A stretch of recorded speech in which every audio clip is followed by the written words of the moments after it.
the Eagles, but made more headlines with one of his celebrations, pretending on the road to urinate like a dog on the field. Oh boy. Here's Odell after the game. You pantomiming peeing like a dog. I mean, why would you do that? I don't know. I was in the end zone. I scored a touchdown. I'm a dog, so I acted like a dog.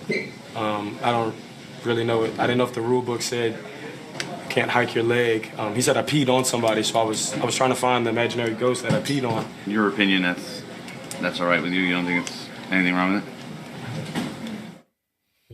All right, Whitlock, let's not forget the Giants lost the game and were held scoreless until the fourth quarter. I don't think the Giants can win with Odell as their best player. I don't think any NFL team can.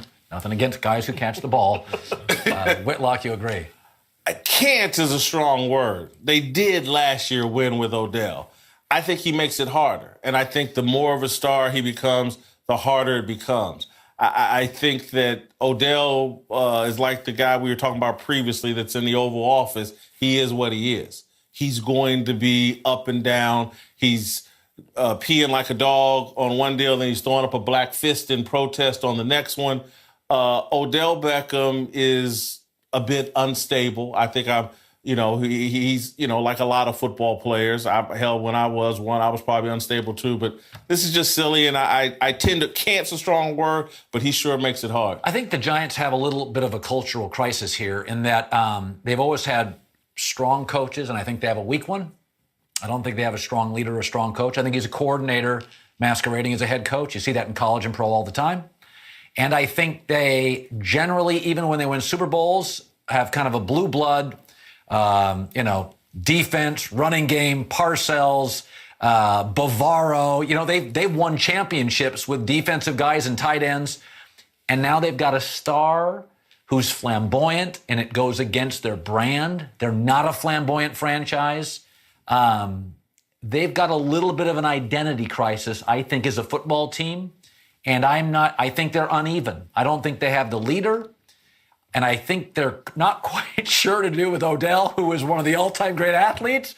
But that Mara family, it's like, what are they doing when they see that yesterday? I don't know. It feels like an identity crisis upstairs. No, well, but I say a bigger question, what will they do if he's not on their team?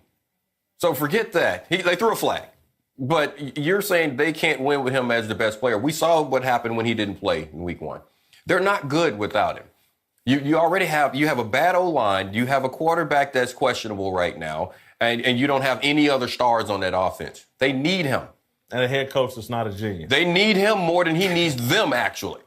So, because Odell can go and do what he does just about anywhere. You played in an Atlanta team with a lot of talent. And because you had a lot of talent, yourself included, you weren't paralyzed by Roddy or you. I feel like the Giants sometimes are paralyzed by Odell. Here's what it's going for. First of all, this is funny. I mean, unstable, absolutely. I mean, the fist and then the peeing. And here's the thing, though. If you're them as an organization, what do you think money's going to do to him? He wants a new contract. Yeah. He wants to be. What do you think money is going to? He just answered that in his interview. He sees nothing wrong with this, and it isn't the first time something like this has happened with him.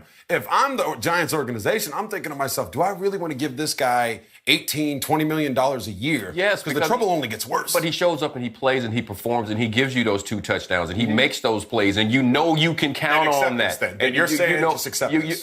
That's a flag. Okay, that's a flag. Okay. And after that, yes, and the Giants organization have accepted more from other players if they were performing. Can you win us? Would Bill Belichick deal with something like that, or would he ship that guy out here and say, you know what, we'll trade you, we'll get a couple first-round draft choices, we'll build our team, and we'll win without that? Now you're saying Bill Belichick has Brady. They don't have Brady. See, this is what you're talking about, all the pieces. He's a major piece of winning a championship. Can you win a championship with Odell Beckham? Yes, you can with a player of that magnitude. Okay, but let's go to a graph. I'll go back to this. Again, when you get paralyzed by an individual player that's not a quarterback, like he doesn't translate to wins. And so the quarterback feels like I have to go to him. And so they do, and he's terrific. But I do feel like the organization, from the Maras down, McAdoo, Eli, yes, he's transformative, but does he, in a strange sort of way, tilt the franchise unevenly toward him and his production? Because it doesn't translate to W. Listen, I'm in agreement with you because he's not Randy Moss, and he's dominant.